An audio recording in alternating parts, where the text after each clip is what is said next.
या सगळ्याविषयी अधिक अपडेट घेऊया आपले प्रतिनिधी उमेश करंजकर आपल्या सोबत। उमेश, काय काय घडतंय नेमकं दिल्लीत?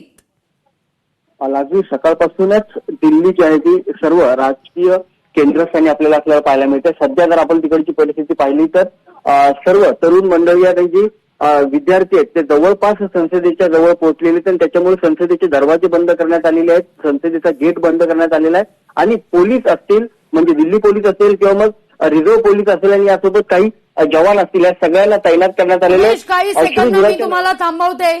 दिल्लीतलं आंदोलन चिघळलं असल्याची बातमी समोर येतेय, या घडीची महत्वाची बातमी। धर्मेंद्र प्रधान एकीकडे अमित शहांच्या भेटीला तर दुसरीकडे आंदोलकांवर अश्रुधुराच्या नळकांड्या फोडलेल्या आहेत। दिल्लीतलं आंदोलन चिघळलं असल्याचं आता कळतंय।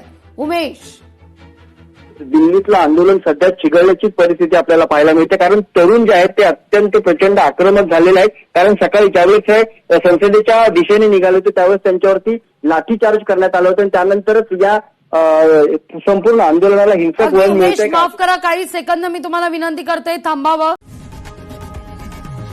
लोकशाही मराठी ऐका, पहा, जागरूक रहा।